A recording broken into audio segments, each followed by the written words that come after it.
अस्सलामुअलैकुम, आप देख रहे हैं बाखबर सुबह। मैं हूं फैसल अब्बासी। इस उम्मीद और यकीन के साथ कि सुबह तमाम इंसानों के लिए सलामती का पैगाम लेकर आई है। आपकी सुबह को, आपके दिन को बाखबर बनाने के लिए हम हाजिर हैं। हमें कराची से ज्वाइन कर रहे हैं हमारे नुमाइंदे फ़रीद आलम। फ़रीद, आपका बहुत शुक्रिया। इसके साथ साथ कराची से ही हमें वकील रहमान भी ज्वाइन करेंगे। वकील, आपसे भी हम गुफ्तगू करेंगे। इकराम होती साहब इस्लामाबाद स्टूडियोज़ में हमारे साथ मौजूद हैं। होती साहब, आपका भी शुक्रिया। और मेरे साथ इस्लामाबाद स्टूडियोज़ में सुहेल इकबाल भट्टी साहब, सीनियर कॉरेस्पॉन्डेंट 92 न्यूज़ भी मौजूद हैं। भट्टी साहब, आपका भी शुक्रिया। आपसे भी गुफ्तगू करेंगे। सबसे पहले दो अहम खबरें जो आप एक रोज़नामा 92 न्यूज़ के जो कराची एडिशन है उसमें है। फ़रीद आलम की खबर है, बदनवानी और इख्तियारात के नाजायज़ इस्तेमाल को लेकर जिन अफसरान पर इल्ज़ामात थे वो बैरून मुल्क फ़रार हो चुके हैं। इससे मुतालिक फ़रीद आपसे हम जानेंगे। इसके साथ साथ रोज़नामा 92 न्यूज़ के जितने भी एडिशन है उसमें एक और बड़ी खबर मौजूद है, वो है जाली अकाउंट्स और अरबों की ट्रांजैक्शन। स्टेट बैंक की जो मॉनिटरिंग सिस्टम है, स्टेट बैंक का जो फ़ाल होना है, उस पर बहुत से सवालात उठने लगे हैं और स्टेट बैंक बड़े पैमाने पर बेकायदगियों का सुराग लगाने में नाकाम है। इस खबर की तफसील हम वकील रहमान से जानेंगे। फ़रीद आलम, पहले आपकी जानिब आएंगे। ये बताइएगा वो कौन से महकमे हैं और इन महकमों के कितने अफसरान हैं जिन पर नाजायज़ इख्तियारात के इस्तेमाल या बदनवानियों के इल्ज़ामात हैं और वो मुल्क से फ़रार हो चुके हैं? जी बिल्कुल इसी तरह है। कराची में मेट्रोपॉलिटन कॉरपोरेशन बंदे-ए-उज़्मा कराची महकमा लैंड के मुतअद्दिद अफसरान हैं जिन्होंने इख्तियारात का नाजायज़ इस्तेमाल करते हुए गुज़िश्ता 10 से 12 साल के दौरान KMC की अरबों रुपए मालियत की ज़मीन मनपसंद अफराद और ब्रोकर्स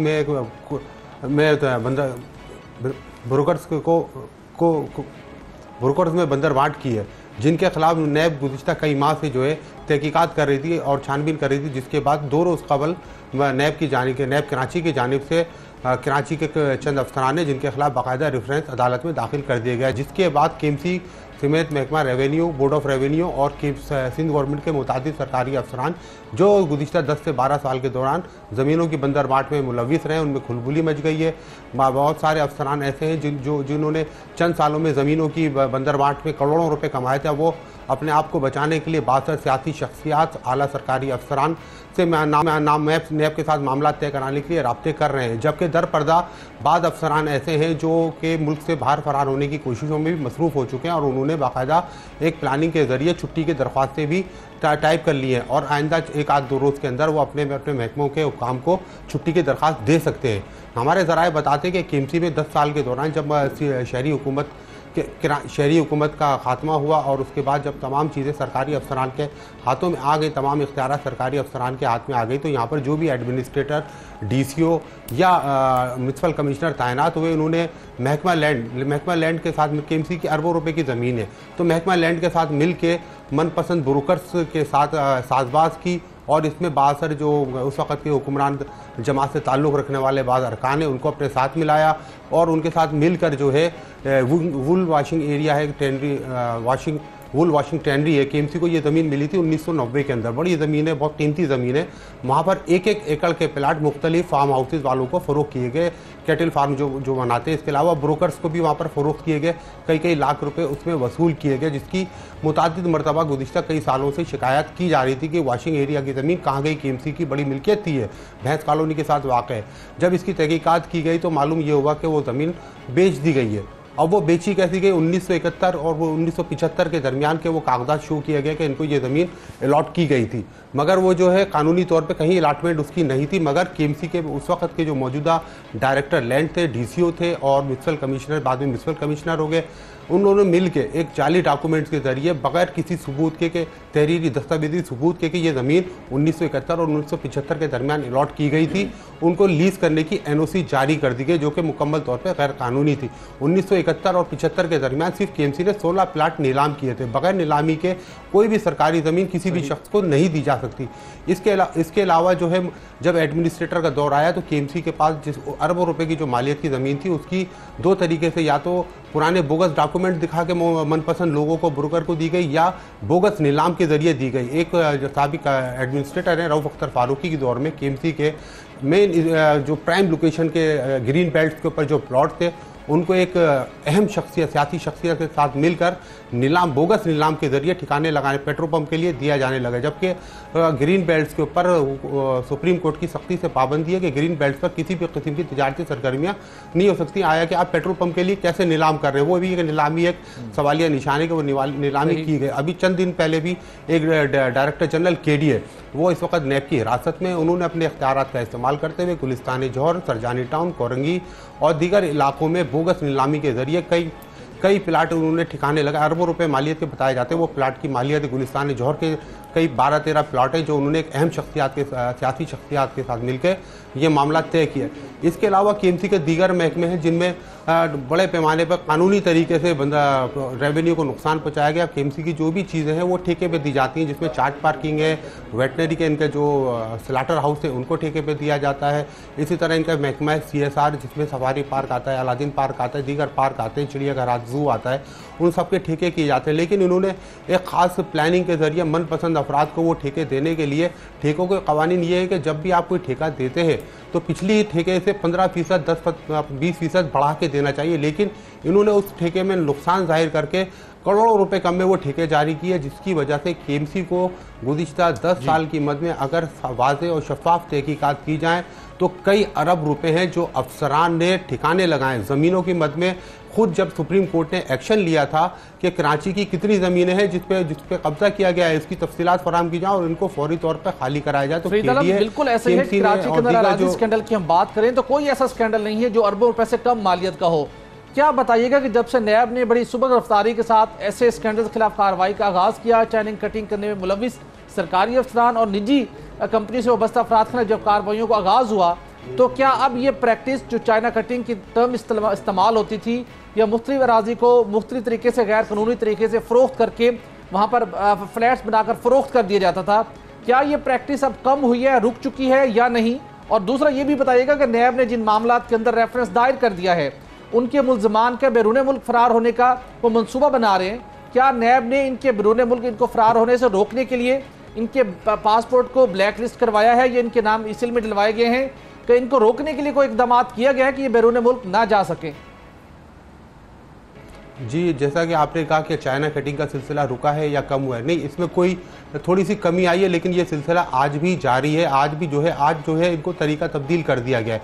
आज शिफ्टिंग के नाम पर चाइना कटिंग की जा रही है, यानी कि किसी का प्लाट अगर कहीं कब्जा हो गया है तो कानून के मुताबिक उसे KDA या KMC मुतबादिल प्लाट देने की पाबंद है। लेकिन यहाँ पर कुछ जगहें ऐसी जो मुकम्मल तौर पर इनक्रोच हुई हुई हैं, बहुत सारे इलाके ऐसे हैं जिनको कहा जा चुका है कि वो इनक्रोच हुए हुए, उन प्लाटों को खरीदो फरोख्त की जा रही है। लाख रुपए, 1.25 लाख रुपए, 1.5 लाख रुपए में खरीद के उसको कराची के पोश इलाकों में शिफ्ट किया जा रहा है, मुतबादिल प्लाट दिया जा रहा है। दूसरे ये कि नैब की जानिब से तहकीकात शुरू करने के बाद काफ़ी हलचल तो मची है, लेकिन अभी तक ऐसा कोई काम नैब ने नहीं किया कि उनके पासपोर्ट को ब्लैक लिस्ट कराया हो या उनके नाम ECL में डालने की कोशिश की गई हो। इसी वजह से कई अफसरान जो बड़ी करप्शन में मुलविस, अभी DG KDA ने 5 दिन की छुट्टी पर अपने टेस्ट के बहाने वो भी मुल्क से बाहर चले गए। इसके अलावा कई ऐसे अफसरान हैं जो अब छुट्टियां लेकर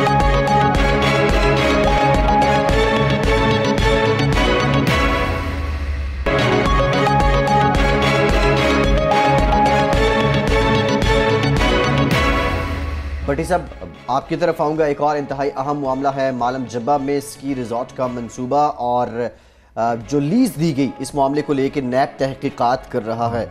नैब की तहकीकात पहुंची कहाँ पे हैं? बुनियादी तौर पे वो कौन से सवाल हैं जो नैब को मशकूक नजर आए और तहकीकात शुरू की गई?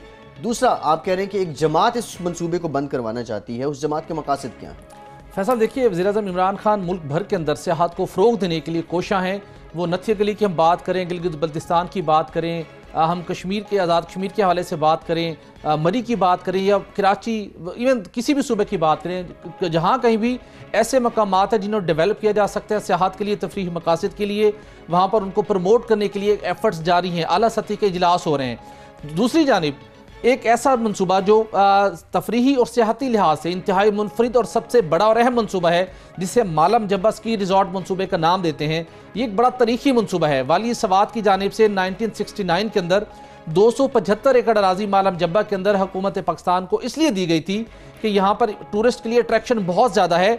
इस रिजॉर्ट को डेवलप करना चाहिए स्की रिजॉर्ट के तौर के ऊपर। यहाँ पे एक होटल बन सकता है, टूरिस्ट को अट्रैक्ट किया जा सकता है, जिससे खैबर पख्तूनख्वा के लोगों को बहुत ज़्यादा यकीनी तौर के ऊपर उनको फ़ायदा हो सकता है। इस मकसद के लिए ये राज़ी दी गई थी, स्पेसिफिक पर्पज़ था। जिसके बाद इसके ऊपर बहुत सालों तक ये मामला पेंडिंग रहा। फिर माजी के अंदर गवर्नमेंट ने काम शुरू किया, इस मंसूबे की तमीर का आगाज़ हुआ ही था, लेकिन 2005-6 के अंदर उस वक्त जब हालात ख़राब हुए सवात के, तो तालिबान की जानिब से, शरपसंद अनासिर की जानिब से यहाँ पर हमला किया गया, इस स्पॉट को, रिजॉर्ट को तबाह कर दिया गया। उसके बाद 2014 में पाकिस्तान तहरीक इंसाफ की हुकूमत ने, खैबर पख्तूनख्वा की हुकूमत ने फैसला किया कि इसको शफाफ तरीके से बिडिंग के जरिए बोलियां तलब करनी चाहिए और इस स्की रिजॉर्ट को डेवलप करना चाहिए। यहाँ पे टूरिस्ट के लिए बहुत ज़्यादा अट्रैक्शन है। हुआ क्या, फिर बिलाखिर एडवर्टीजमेंट की गई, ओपन बिडिंग के जरिए से पेशकशें तलब की गई, शफाफ तरीके से सारा ट्रेंडिंग का प्रोसेस हुआ और जो एडवर्टीजमेंट की गई और सारा रिकॉर्ड हमने हासिल किया है, जो कि नैब में भी पेश किया जा चुका है और वज़ीर-ए-आज़म इमरान खान साहब को भी पेश किया गया है। इस सारे रिकॉर्ड के अंदर जब जायजा लिया गया तो पता चला कि जो एडवर्टीजमेंट हुई थी उसके अंदर वाज़े तौर के ऊपर 3-4 पॉइंट्स दर्ज थे कि इस जगह को डेवलप करने के लिए ये अराजी 275 एकड़ है, जिसके ऊपर 5 एकड़ अराजी के ऊपर आप होटल और रिजॉर्ट तमीर कर सकते हैं और बाकी जो अराजी है उसको एक रोमिंग फैसिलिटी के लिए इस्तेमाल किया जा सकता है। और इसके साथ साथ प्रोविंशियल गवर्नमेंट के जितने इदारे हैं उनकी जानिब से NOC प्रोवाइड किया जाएगा, 33 साल के लिए लीज होगी और इसको 20 साल के लिए मजीद एक्सटेंड किया जा सकेगा। ये वाज़े तौर के ऊपर एडवर्टीजमेंट की गई। इस एडवर्टीजमेंट के एन मुताबिक कंपनियों ने अप्लाई किया और जिस कंपनी ने सबसे ज़्यादा बोली दी शफाफ तरीके के साथ, उसको ये जो लाहौर बेस्ड एक फर्म थी, उसको ये मनसूबा लॉट किया गया।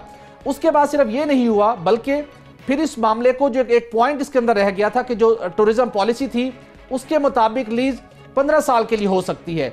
पर सूबाई हुकूमत ने यह फैसला किया कि इस मामले को हमने, जो कि एडवर्टीजमेंट के अंदर मेंशन किया हुआ है कि 33 ईयर्स के लिए लीज होगी, तो सूबाई कबीना ने इस मामले को सूबाई कबीना के सामने पेश किया गया।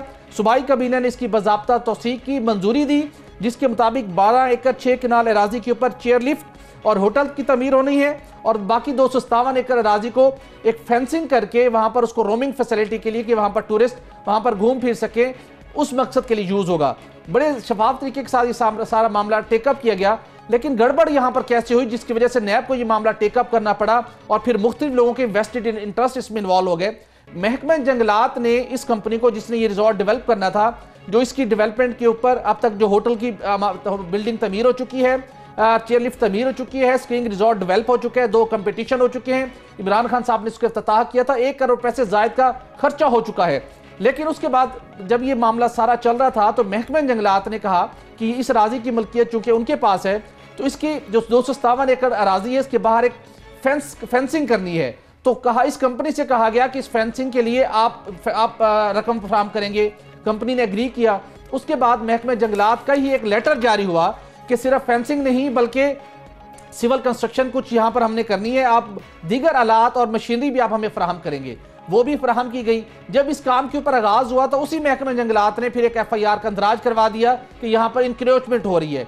किसी किस्म की कोई इंक्रोचमेंट नहीं हो रही थी। जो एडवोकेट जनरल खैबर पख्तूनख्वा की रिपोर्ट भी हमें मौसूल हुई है, जिसकी बुनियाद के ऊपर नैब के अंदर मामला गया और फिर बदकिस्मती के साथ जब नैब ने इस मामले को टेकअप किया तो वहां पर एक सियासी मुखालफत की बुनियाद के ऊपर वो मनसूबा जो ना सिर्फ पाकिस्तान के लिए इंतहाई अहमियत का हामिल है बल्कि खैबर पख्तूनख्वा की इकोनॉमी और खैबर पख्तूनख्वा के लोगों के लिए उसने रोजगार में इजाफे का बायस बनना था। अब लेटेस्ट पोजीशन क्या है? लेटेस्ट पोजीशन ये है कि वज़ीर-ए-आज़म इमरान खान को भी सारे मामले के ऊपर आगाह किया गया है कि इसके अंदर कानून की किसी जगह के ऊपर खिलाफ वर्जी नहीं हुई, तमाम कवायद ज़वाबित को फॉलो किया गया है।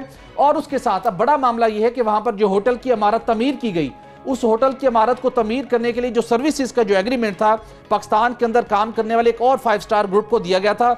चूंकि अब तक इसको होटल को शुरू नहीं किया जा रहा, रिजॉर्ट मुकम्मल हो चुके हैं, होटल की तमीर मुकम्मल हो चुकी है, नैब की वजह से अब वो ग्रुप 5 स्टार होटल रन करने वाला ग्रुप इस मुआहदे से क्विट करने का गौर कर रहे हैं। तो ये एक बहुत बड़ा धचका होगा इस मंसूबे को अगर इस फौरी तौर के ऊपर इस मामलात को क्लियर ना किया गया। दूसरी जानिब सूबाई हुकूमत की जानिब से कमिटमेंट की गई थी इस कंपनी के साथ कि इस बालन जब्बा के मकाम तक जो रोड का इंफ्रास्ट्रक्चर है उसको डेवलप किया जाएगा ताकि टूरिस्ट आसानी के साथ वहां तक पहुंच सकें। वो प्रोविंशियल गवर्नमेंट की जानिब से भी कमिटमेंट पूरी नहीं की गई, लेकिन उसके बावजूद स्की रिजॉर्ट मुकम्मल हो चुका, 2 कंपटीशन वहां पर हो चुके, होटल की इमारत मुकम्मल हो चुकी।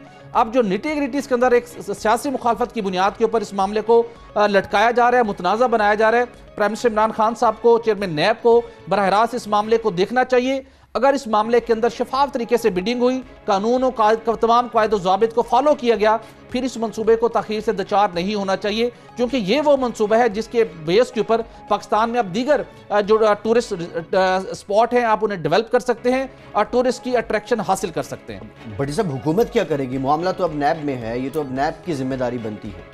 हुकूमत को ये करना होगा कि आप एडवोकेट जनरल खैबर पख्तूनख्वा है, अटॉर्नी जनरल ऑफ पाकिस्तान है, चेयरमैन नैब है, वहां पर आप पूरा रिकॉर्ड पेश कीजिए। देखिए, नैब के SOPs के मुताबिक आपके पास एक टाइम फ्रेम है, 2 माह में आपने कंप्लेंट वेरिफिकेशन करनी है, उसके बाद 4 माह के अंदर आपने इंक्वायरी करनी है। उसके अंदर अगर आपके सामने तमाम कवायद ज़ाबित के मुताबिक एडवर्टीजमेंट, पेपरा रूल्स, तमाम इदारों की जो समरीज मूव हुई उनका रिकॉर्ड पेश किया जा चुका है, सूबाई काबीना की मंजूरी पेश की जा चुकी है, जिसके अंदर स्टैब्लिश किया गया है कि इस कंपनी ने कवायद ज़ाबित के मुताबिक कॉन्ट्रैक्ट दिया गया और ज़मीन पर कब्जा नहीं किया गया, उस एग्रीमेंट के मुताबिक ही सारा सब कुछ एग्जीक्यूट किया जा रहा है, तो फिर इस मामले को आगे बढ़ना चाहिए, ना कि इसको लटकाना चाहिए। स्की रिजॉर्ट एक असासा बन सकते हैं, अभी भी हैं, लेकिन ये मजीद बहुत बड़ा असासा बन सकते हैं पाकिस्तान में सियाहत के फ़रोग के लिए। एक और इंतहाई अहम मामला है, कराची से वकील उर रहमान हमारे नुमाइंदे हमें ज्वाइन कर चुके हैं और जाली अकाउंट्स और अरबों की ट्रांजेक्शन, स्टेट बैंक की फ़ालियत पर सवाल उठने लगे हैं। रोज़नामा 92 न्यूज़ में ये खबर आज पब्लिश हुई है। इससे पहले वकील, मैं आपसे जानना चाहूँगा, ये बहुत ज़्यादा जो साइबर अटैक्स थे, फिर इसके साथ साथ जो ट्रांजैक्शन मॉनिटरिंग थी, स्टेट बैंक की कारकर्दगी पे सवालात उठे हैं, लेकिन ये अरबों की ट्रांजैक्शंस हो जाती हैं, वहाँ मौजूद लोगों को, वहाँ मौजूद सिस्टम को कानो कान खबर नहीं होती। सिस्टम में कोई मसला है या फिर नीयत का फुकदान है? जी बिल्कुल, मैं ये आपको बता दूं कि हमारे जितने बैंक हैं, कमर्शियल बैंक है, बेशतर जो है वो प्राइवेट बैंक है और इसके जो है वो पूरी इनकी मॉनिटरिंग, इसके लिए कवायद व ज़वाबित तय करना, ये सब जो है इसकी रेगुलेटरी बॉडी स्टेट बैंक है। यानी स्टेट बैंक ने देखना है कि अगर कोई कवायद व ज़वाबित के ख़िलाफ़ कोई काम हो रहा है तो उसकी मॉनिटरिंग करे और उसके खिलाफ जो है कोई कानून के मुताबिक कार्रवाई करे।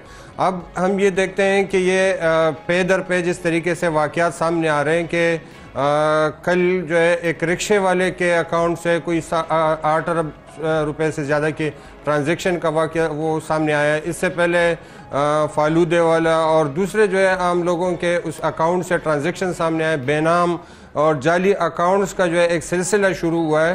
और ये कोई आज ये ऐसा नहीं हुआ कि ये अकाउंट्स कोई 1-2 हफ्ते से या एक आध महीने से बनाए गए थे और इससे ट्रांजैक्शन हुई। इसमें कई साल पुराने अकाउंट्स हैं और जिनके डॉक्यूमेंट्स पूरे नहीं है, जिनसे इतनी भारी मालियत के ट्रांजैक्शन हुई है, लेकिन ये स्टेट बैंक जो है ये चीज़ वो नोट नहीं कर सका और इसकी जो है वो इस हवाले से जो है ये सारी चीज़ें जो है वो उनके स्टेट बैंक इनको रोकने में नाकाम रहा है।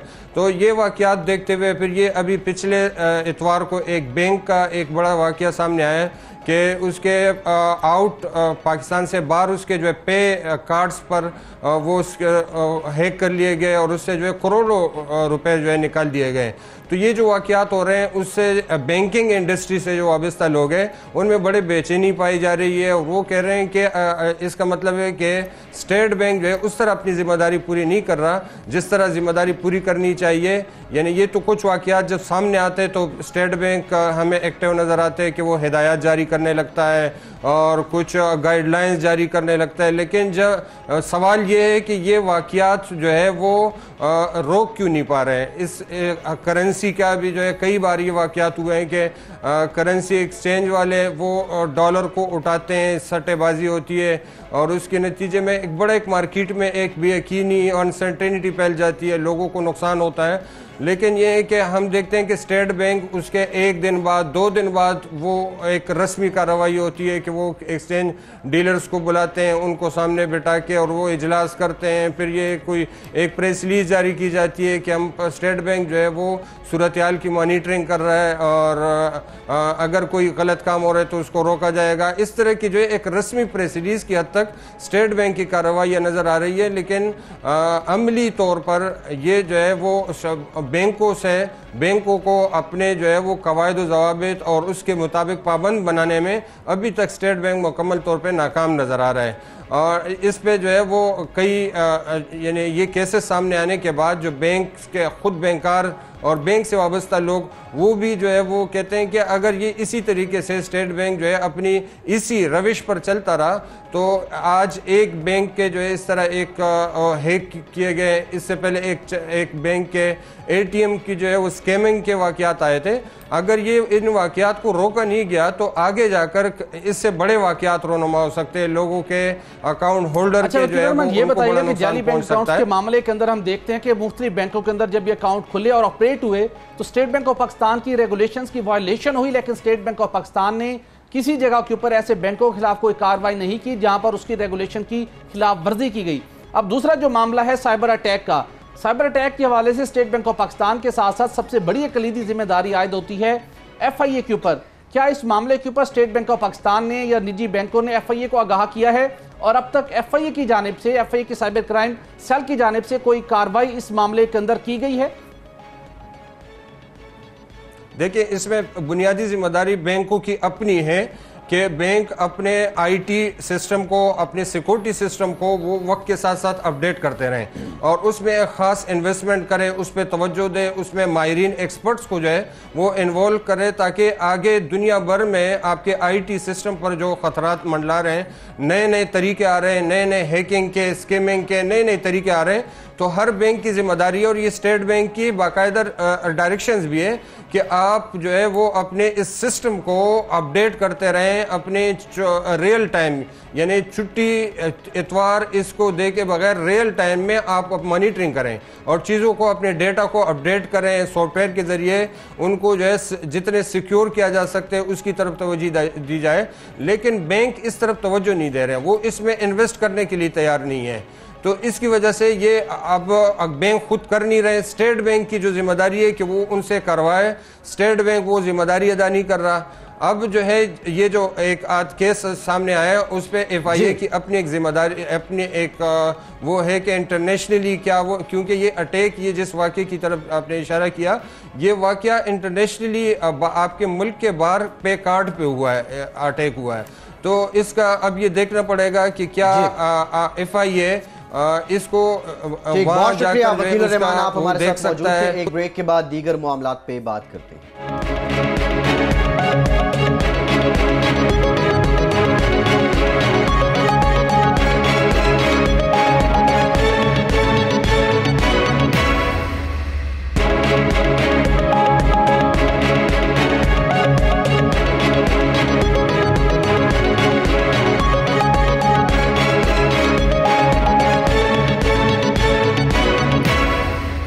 ब्रेक के बाद एक बार फिर से आपको खुशामदीद कहेंगे। ब्रेक से पहले हम बात कर रहे थे कि बैंकों में बेनाम और जाली अकाउंट्स के इंकशाफात और ATMs कार्ड्स जिस तरीके से हैक होते हैं और फिर उस पर स्टेट बैंक की जो मुताल्लिका महकमे हैं, शोबे हैं, उनका फ़ाल ना होना।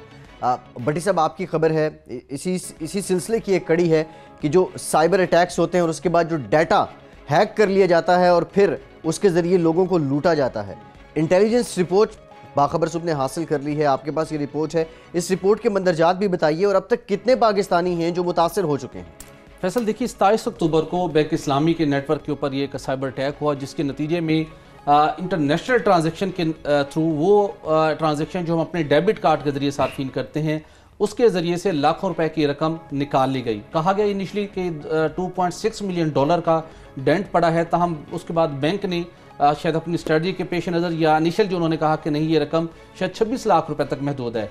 इस हवाले से साइबर इंटेलिजेंस ने इस मामले की एक रिपोर्ट तैयार की है कि यह मामला है क्या, किस तरीके के साथ आलमी सतह के ऊपर इस मामले को हैंडल किया गया और किस तरीके के साथ पाकिस्तानी मुख्तलिफ ऐसे सार्फिन जो मुख्तलिफ बैंक्स के डेबिट कार्ड इस्तेमाल करते हैं उनका डाटा चुराकर बाज़ाब्ता तौर के ऊपर एक मखसूस मार्केट, इंटरनेट की एक ब्लैक मार्केट कहा जाता है, जहां पर इसकी ऑनलाइन इसकी फरोख्त हुई और उसके बाद इस अटैक का सिलसिला शुरू हुआ।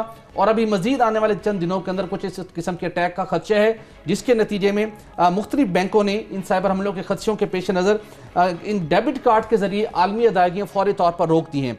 ये मामला ये है कि हमने अपने प्रोग्राम में इस मामले को पहले भी टेकअप किया। गुज़श्ता 2 से 3 सालों के दौरान पाकिस्तान के अंदर मुख्तलिफ तरीकों से पाकिस्तानी ATM कार्ड इस्तेमाल करने वाले सार्फिन का डाटा चोरी करने का एक मुनज़्ज़म तरीके से काम जारी था। मुख्तलिफ ग्रोह पकड़े भी गए, जिसके अंदर कुछ चीनी बशिंदों को भी गिरफ्तार किया गया था। उस वक्त मामला ये सामने आया था, दुनिया के अंदर जो डिफरेंट साइबर अटैक्स होते हैं इसके रकम चुराने के लिए, उससे ये बहुत मुख्तलिफ था। ये एक बहुत आसान और सहल तरीका था जिसके ज़रिए से आप रकम रिट्रीव भी नहीं कर सकते और अटैकर्स को आप रोक भी नहीं सकते। ये माजरा ये था कि अब जितने बैंक्स हैं, इस वक्त 10 बैंक्स और हैं जिनका डाटा चोरी हुआ और इस डाटे की जो तादाद बताई गई है तकरीबन 10,000 डंप्स ओवरऑल एक मार्केट में फरोख्त हुआ। इसमें 8,500 से ज़ायद डंप्स पाकिस्तानी मार्केट से 10 बैंकों के सार्फिन का ये डाटा है। इस मामले के अंदर स्ट्रेटजी ये अडॉप्ट की गई कि जो हम सब ATM कार्ड इस्तेमाल करते हैं उन्हें डेबिट कार्ड का दर्जा दिया गया है कि आप उस अपने ATM कार्ड के जरिए अपने मुतल्लिका बैंक की ब्रांच के जरिए जो अगर रकम आपके बैंक अकाउंट में जितनी मौजूद है उसके अगेंस्ट आप ऑनलाइन पेमेंट भी कर सकते हैं और इंटरनेशनल मार्केट के अंदर कोई आपने कोई चीज़ पर ऑनलाइन परचेज की है या कोई सर्विसेज आप हासिल कर रहे हैं तो उसकी पेमेंट भी आप कर सकते हैं। अमूमी तौर के ऊपर सोशल मीडिया की मुख्तलिफ सर्विस के लिए इंडिविजुअल्स हैं इंफरादी तौर के ऊपर अपने इसी डेबिट कार्ड के जरिए, यानी क्रेडिट कार्ड नहीं बल्कि डेबिट कार्ड के जरिए मुतल्लिका बैंक से अपने पाकिस्तानी रुपीज़ के अंदर जो उनका अकाउंट है उससे अदायगियाँ करते हैं।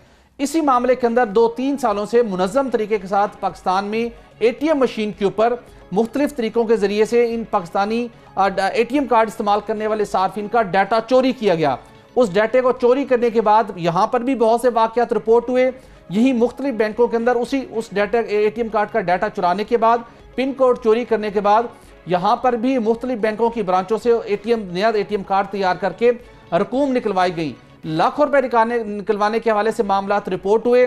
कुछ मामला के अंदर FIA ने इंक्वायरी की, कुछ लोगों को गिरफ्तार किया गया। कराची से भी चीनी बशिंदों को गिरफ्तार किया गया जो सिर्फ यही काम करते थे कि ATM के ऊपर स्कीमिंग के थ्रू वो डाटा चोरी करते थे। हमारे मुख्तलिफ निजी बैंकों की जानिब से स्कीमिंग के जरिए से पाकिस्तानी जो बैंक अकाउंट्स के अकाउंट रखने वाले अफराद हैं उनके डाटे को स्कीमिंग के जरिए चोरी होने से बचाने के लिए जो हिफाजती तदबीर अडॉप्ट की गई वो बहुत ताख़ीर से अडॉप्ट की गई। उस वक्त तक बहुत से लोगों का डाटा चोरी हो चुका था जिससे मुख्तलिफ बैंकों के अंदर इस्तेमाल भी किया गया पाकिस्तान के अंदर ही। अब यही डाटा जब पाकिस्तान के अंदर FIA ने कुछ कार्रवाइयाँ की, बैंक्स ने अपने सिस्टम को सिक्योर किया, CCTV कैमरे लगाए गए और ATM कार्ड मशीनों के साथ बायोमेट्रिक वेरिफिकेशन का सिस्टम भी शुरू किया गया, तो यहाँ पर इस किस्म के वाक़यात में कमी हो गई। लेकिन वो डाटा जो मुख्तलिफ ATM कार्ड से चुराया जा चुका था अब उसको इंटरनेट की ब्लैक मार्केट में उसको फरोख्त किया जा रहा है। पहला अटैक ये हुआ है और मुख्तलिफ बैंक्स को ये रिपोर्ट दी गई है साइबर इंटेलिजेंस रिपोर्ट के जरिए कि मजीद इस किस्म के वाक़यात हो सकते हैं, आप अपने सिस्टम को मजीद बेहतर बनाइए। लेकिन यहाँ पर इंपॉर्टेंट मामला यह है कि FIA का एक साइबर क्राइम का सेल मौजूद है। स्टेट बैंक ऑफ पाकिस्तान भी इन मामलात के हवाले से निगरानी करता है। तो मेरे ख्याल में अभी तक FIA को इस मामले के अंदर इन्वॉल्व करके कोई बड़ी कामयाबी हासिल नहीं की गई, जिसके अंदर चूंकि आपको ये एग्जैक्ट डेटा ऑफिशियली तौर के ऊपर नहीं पता चल रहा कि कहाँ पर बैठ के ये वारदात की गई, लेकिन जो साइबर इंटेलिजेंस रिपोर्ट तैयार की गई है उसमें बताया गया है कि जो डाटा पाकिस्तान से पहले चुराया गया, फिर उसकी इंटरनेट की ब्लैक मार्केट में उसकी फरोख्त हुई, तो उसके बाद इस कार्ड को जो इस्तेमाल किए गए कार्ड बनाकर वो अमेरिका और रूस के अंदर इस किस्म की कार्रवाई की गई। FIA को इस मामले को टेकअप करना चाहिए। स्टेट बैंक ऑफ पाकिस्तान को इस मामले के मुस्तकिल रोकथाम के लिए कोई तरीक़ाकार वज़ा करना चाहिए और जिन ममालिक में बैठकर इस किस्म के जाली कार्ड तैयार करके पाकिस्तानी बैंक सार्फिन के डाटा को गलत इस्तेमाल किया गया, उन ममालिक से भी राब्ता करके इस मामले को जरूर निपटाना चाहिए। सबसे इंपॉर्टेंट बात भट्टी साहब की स्टेट बैंक को एंटी हैकिंग पॉलिसी स्ट्रेटजी अपनानी होगी, एप्लीकेशंस जो हैं बेहतर बनाना होगा ताकि मजीद पाकिस्तानियों को नुकसान ना हो सके। जहांगीर मिन्हाज साहब इस्लामाबाद स्टूडियोज़ में हमारे साथ मौजूद हैं। जहांगीर मिन्हाज साहब, आपसे मैं जानना चाहूँगा, पाकिस्तान में फार्मास्यूटिकल एक बड़ी इंडस्ट्री है, लेकिन इसके साथ साथ फार्मेसी जिन लोगों को पढ़ाई जाती है और बिलखुसूस फार्मास्यूटिकल के जितने भी मैटर्स हैं उनको रेगुलेट करने के लिए फार्मेसी काउंसिल, आपकी खबर ये बता रही है कि ये गैर फाल है। कब से गैर फाल है और क्यों है? लेकिन ये अब्बासी साहब, जो मरीज़ों को दवा तजवीज़ करने की ज़िम्मेदारी होती है वो फार्मासिस्ट की होती है, और फार्मासिस्ट जो है वो एक जो हमारे यहाँ सेंट्रल फार्मेसी काउंसिल है उसको रेगुलेट करने का एक इदारा है। फार्मासिस्ट 5 साल तक जो है अद्वियात के बारे में इल्म हासिल करता है, और पाकिस्तान में 110 तालीमी इदारे हैं जहाँ पर फार्मेसी की तालीम दी जा रही है। 1967 में इस इदारे का क़याम अमल में लाया गया सेंट्रल फार्मेसी काउंसिल का, और आज तक इस काउंसिल का प्रेसिडेंट जो है वो नहीं लगाया गया, परमानेंट सदर ही नहीं है जो इसको मॉनिटर करता है, लुक आफ्टर करता है। उसके बाद इस काउंसिल का एक सेक्रेटरी होता है जो कस्टोडियन भी होता है। सेक्रेटरी साहब जो 1986 में लगाए गए और 2015 में रिटायर हुए, उन्होंने फार्मेसी काउंसिल के कोई रूल्स ही नहीं बनाए। इस काउंसिल को हडाक तरीके से चलाया गया, आर्जी बुनियादों पर चलाया गया। और दूसरी तरफ हुआ ये कि जो तलबा पाकिस्तान में तालीम हासिल कर रहे हैं फार्मेसी की, जो एक अहम तरीन शोबा है जिनका काम मरीज़ों को दवा तजवीज़ करना होता है, बदकिस्मती से पाकिस्तान में जो डॉक्टर एक MBBS होता है उसका काम चेक करना होता है मरीज़ को, और वो दवा तजवीज़ करने का ज़िम्मेदार नहीं होता। पूरी दुनिया में ये निज़ाम नहीं है। पूरी दुनिया में फार्मासिस्ट जो है उसकी ज़िम्मेदारी होती है कि वो 5 साल तक अद्वियात का इल्म हासिल करता है, उसको पता होता है कि दवा कैसे बनती है और दवा के क्या साइड इफ़ेक्ट होते हैं। हमारे यहाँ चूँकि डॉक्टर जो है इनको मल्टीनेशनल कंपनियाँ, हमारी फार्मास्यूटिकल कंपनियाँ नवाजती हैं, उनको दौरे कराती हैं, उनको मराहत देती हैं, फिर वो एक कलीशा बन गया हमारे यहाँ के डॉक्टर के पास जो मरीज़ जाता है, फिर हमारे यहाँ मरीज़ की एजुकेशन भी नहीं होती तो वो डॉक्टर ही दवा तजवीज़ कर देता है। हालांकि ये जिम्मेदारी एक फार्मासिस्ट की होती है, और फार्मासिस्ट की एक पोस्ट होती है जो गवर्नमेंट के हॉस्पिटल होते हैं या प्राइवेट हॉस्पिटल होते हैं। प्राइवेट जो अस्पताल हैं उन्होंने तो वहाँ से सिरे से ये रखी हुई नहीं है पोस्ट, वो डॉक्टर ही काम चला रहा है। दूसरी तरफ जो फार्मेसी काउंसिल है इसका काम बड़ा नाजुक काम है। इसका काम है जो तलबा तालीम हासिल कर रहे हैं अद्वियात की, उसका सिलेबस जो है, उसका निसाब जो है, उसको जदीद तकाज़ों से आगाह करना, उसकी मॉनिटरिंग करना। फिर 110 जो इदारे हैं जहाँ पे फार्मेसी की तालीम दी जा रही है उनकी मॉनिटरिंग करना, उनका मुआयना करना, उनका स्टाफ चेक करना। तो जो काउंसिल है वो खुद ही एक आर्जी एक बॉडी है, उसका ना सदर है। सेक्रेटरी साहब जो पहले लगाए गए 2015 में रिटायर हो गए, उन्होंने कोई रूल्स ही नहीं बनाए। उसके बाद सहरा अफजल तरड़ आ गई मुस्लिम लीग नून के दौर में, उन्होंने एक जो पीएमसी फार्मासिस्ट रिटायर था जो ग्रेड 18 का मुलाजम था, उसको जो ग्रेड 20 की सेक्रेटरी की पोस्ट है उस पर तैनात कर दिया गया।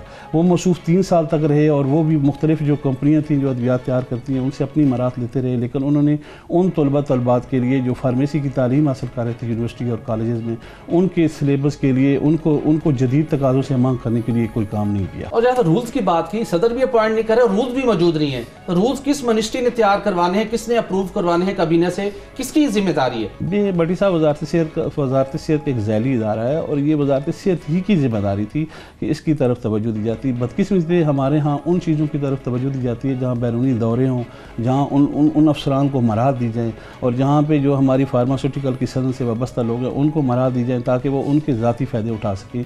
इसमें ना कोई मरीज़ों का बारे में सोचा जाता है, ना उन तलबात की तरफ कोई तवज्जो दी जाती है। और ये बहुत नाजुक काम है अद्वियात का इल्म हासिल करना। 5 साल तक जो लोग पढ़ते हैं वो जब बाहर आते हैं तो उनको जॉब ही नहीं मिलती सिरे से, क्योंकि इस पोस्ट की तरफ कोई अहमियत नहीं है। इसका सरकारी अस्पतालों में तो एक सीट है, प्राइवेट हॉस्पिटल इसको रखने की गवारा नहीं करती। ठीक, बहुत शुक्रिया जहांगीर मीनाज साहब, आपने तफसीलन इस मामले से मुताल्लिक आगाह किया।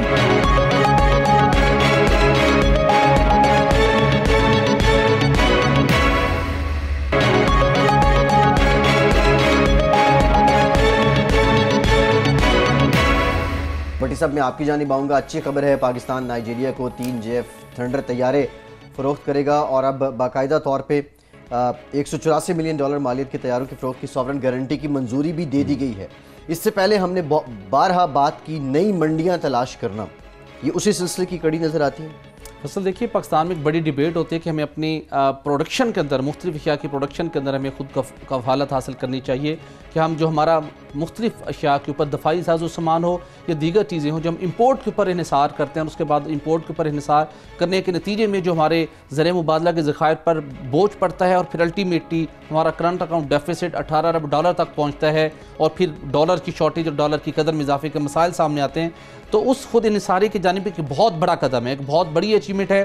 पाकिस्तान एरोनॉटिकल कम्प्लेक्स कामरा ने इस सिलसिले के अंदर बड़ी ये पेशरफ्त हासिल की। आपके इल्म में है कि सालों की मेहनत के बाद JF-17 थंडर तैयारा पाकिस्तान ने चीन के साथ मिलकर मुश्तरका काविशों से तैयार किया गया। उस तैयार होने के बाद फिर ये फैसला किया गया कि अब इसकी फ़रोख्त भी होनी चाहिए, और फिर आलमी कवानीन के ऐन मुताबिक पाकिस्तान एरोनॉटिकल कम्प्लेक्स कामरा ने नाइजीरियन एयरफोर्स के साथ एक मुआहिदा किया था।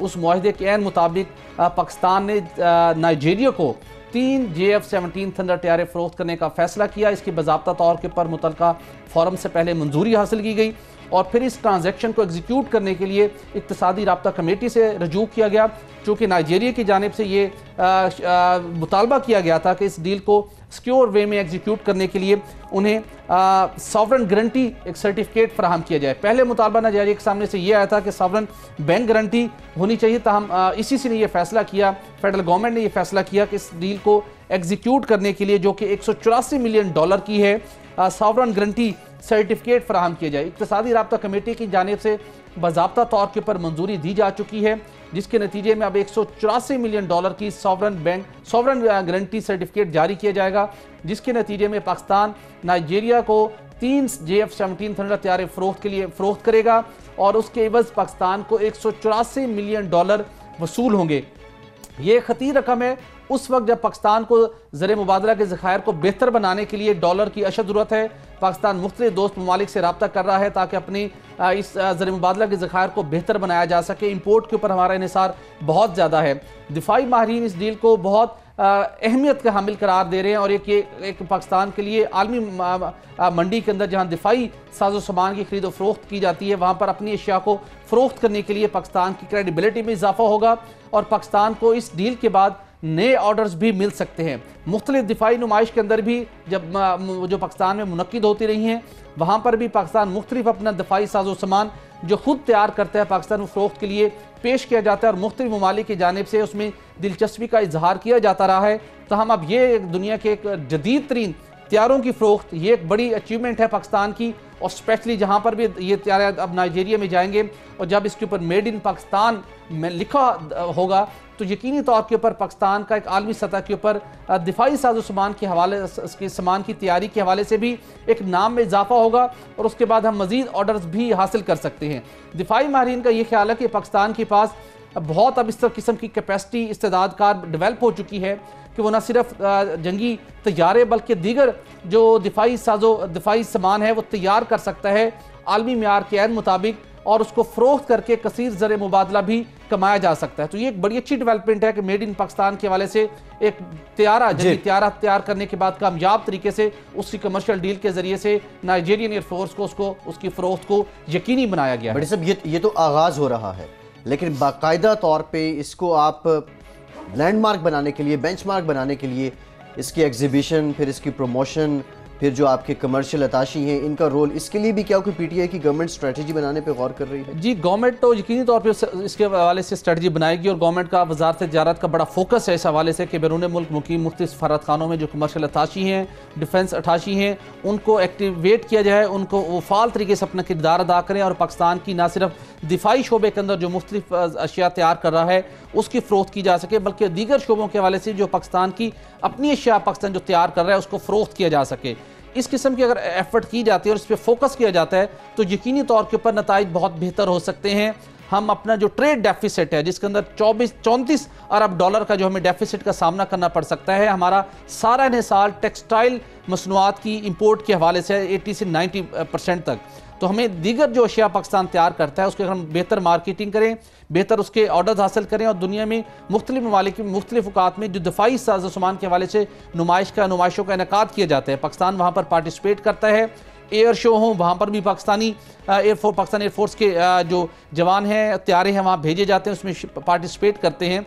तो पाकिस्तान की एक इमेज तो बेहतर हो रहा है, लेकिन अगर बैरून मुल्क मुकीम कमर्शियल अताशी अपना बेहतर रोल प्ले करें तो यकीनी तौर के ऊपर इस किस्म के मजीद ऑर्डर भी मिल सकते हैं। जो पाकिस्तान जिन अशिया की तैयारी पाकिस्तान कर रहा है उनके मजीद ऑर्डर मिलने से हमें कसीर ज़र मुबादला हासिल हो सकता है। अच्छा, टारगेटेड मार्केटिंग, टारगेटेड एरियाज़ कौन से हैं पाकिस्तान बिलखुसूस इस तरह के दिफाई साजो सामान जिनको सेल कर सकते हैं? नाइजीरिया हमने देखा बड़ी अच्छी एग्जाम्पल है।